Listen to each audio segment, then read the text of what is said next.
A month and a half ago, in an interview with GBH's Boston Public Radio, Massachusetts Senator Elizabeth Warren was asked if President Joe Biden should run for re-election in 2024.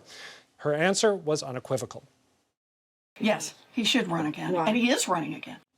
Then Warren was asked if Biden should once again choose current Vice President Kamala Harris as his running mate. Her answer to that question was squishier. I really want to defer to what makes Biden comfortable on his team. I've known Kamala for a long time. I like Kamala. I knew her back when she was an attorney general and I was still teaching, and we worked on the housing crisis together. So we go way back, but they have to be a team, and my sense is they are. I don't mean that by suggesting I think there are any problems. I think they are.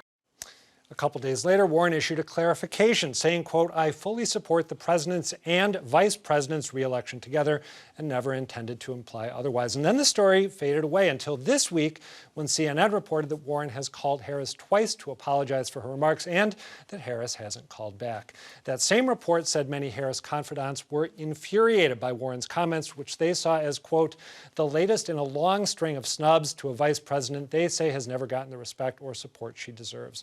So were Warren's comments an innocuous stumble or something more strategic? And whatever her intentions were, what does the current narrative around Harris tell us about her, her critics, and Democrats' hopes and fears heading into 2024? Joining me to break it all down are Renée Graham, an opinion columnist and associate editor at the Boston Globe, and my GBH News colleague, Callie Crossley, the host of Basic Black and Under the Radar. Thank you both for being here. Renée, when Elizabeth Warren originally made those comments, what did you make of them? You know, it's interesting because Elizabeth Warren very rarely makes headlines for the wrong reasons. And she did that this time. That answer was a mess. She was able to, answer very quickly and very forcefully about whether or not President Biden should run again. But that kind of wishy-washy, equivocating answer she attempted to give, if you could even call it an answer, to whether or not Kamala Harris should man the ticket, it reinforced this really terrible narrative that just won't go away about Vice President Harris and what she brings to the ticket, what a detriment she might be to the ticket. This has always been the case, and we know why the case is because she is a woman of color and because she is a woman, and she does not look like everybody else who's had that job. So the scrutiny on her is always very different to those who came before her, but you wouldn't have expected that to come from Elizabeth Warren. Callie Crossley, did you see Warren as intentionally feeding that narrative that Renée is talking about, or unintentionally doing something that amplified it? I say unintentionally, and when I wrote about this, I pointed to the pause. So the question was asked by our Marjorie Egan, and then she paused before she spoke. And that let a lot of people fill in the blank. What does that mean? Because to Renée's point, she didn't immediately say yes or whatever she was going to say. And so then I think she realized, oh God, that sounds bad. Let me now try to fix it. And then it just didn't get fixed in the way that I would think that she wanted it to be fixed. Yeah. And the explanation we should mention that's come from commentators sympathetic to Warren, I believe from the Warren camp itself, is that she didn't do a great job in that response. She was trying to be suitably deferential to President Biden, didn't want to step on his toes. Again, that's one way of looking at it. So were the two of you, given that, were you surprised by CNN's report that Kamala Harris has not returned Elizabeth Warren's calls? Kelly, you hop in first, and then we'll go to you, Renée. I was surprised. I also wonder, is that right? It leaves me, I just don't know, because to whose benefit is it for CNN or somebody to be told that Senator Warren had called and that Vice President Kamala Harris did not respond? That's a good point. So I'm just being suspicious of this, the whole narrative is probably a good way to go. It sounds like this is a situation where you could take this conversation offline, the two of them. It's not that they don't know each other, that was made clear. So if there was conversation to be had about how either of them felt, why would I want it to be known that I either called or didn't get a response or vice versa? Right. And Renée, how about you? Did that report take you by surprise? Well, I agree with what Callie said. Again, let's talk about the narrative and who benefits from this narrative. So now if you have the Senator Warren makes this comment and now, Vice President hasn't called her back and she's called her twice. What are they saying? It's, again, feeding to this idea of somehow that Kamala Harris is a problem, that she's not playing nice, that she is a drug on the all of these things. And again, why even report it? You know, who's the person behind this? Is this being leaked from Harris's camp? I doubt. Would this be from Warren's camp? I doubt that as well. So I'm suspicious of all of that. As we talk about the big narrative right now around Kamala Harris, one key piece of this, I believe, was a New York Times piece that ran in early February.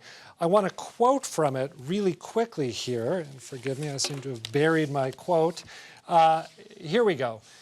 In private conversations over the last few months, the story said, dozens of Democrats in the White House, on Capitol Hill, and around the nation, including some who helped put her on the party's 2020 ticket, said she has not risen to the challenge of proving herself as a future leader of the party, much less the country.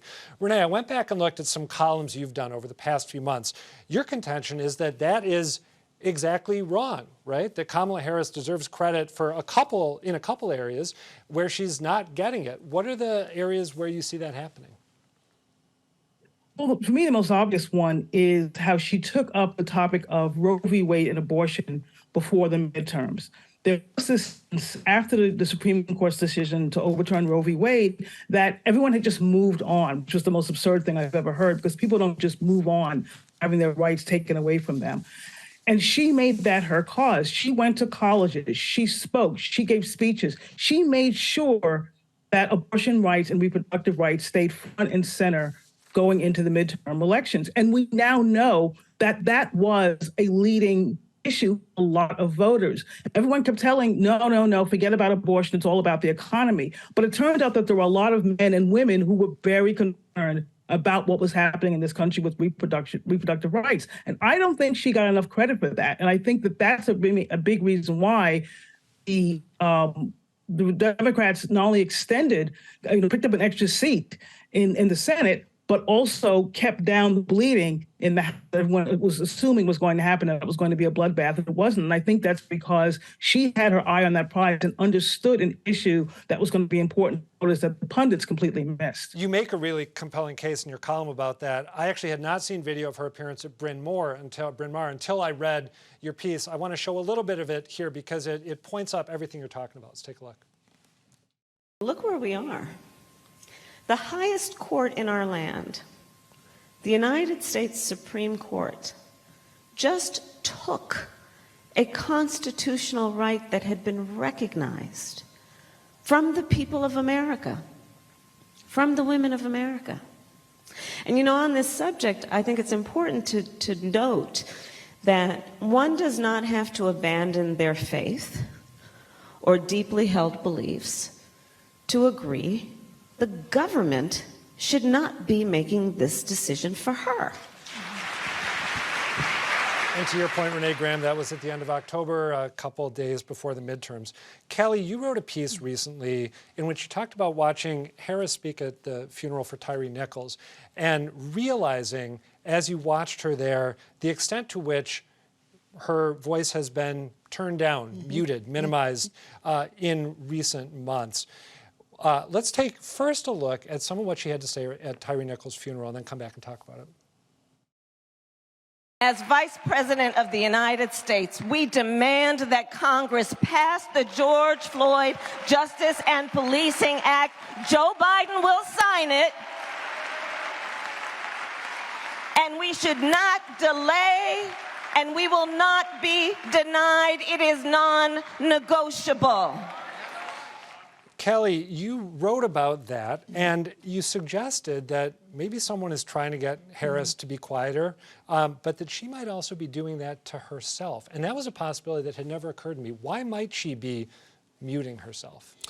Well, there's all that external and internal party pressure that you just referred to in the New York Times. So if the New York Times is reporting it from wherever their many sources are, you can imagine what's on top of her every day, coming from every direction. Yeah. So I thought to myself, I have watched this woman over many years. I've written about 4 or 5 pieces prior to her getting this job about how powerful she is, about how strong, about how she is able to really cut to the chase when need be, and make it quite clear about what the issues are and the ways in which we might address them.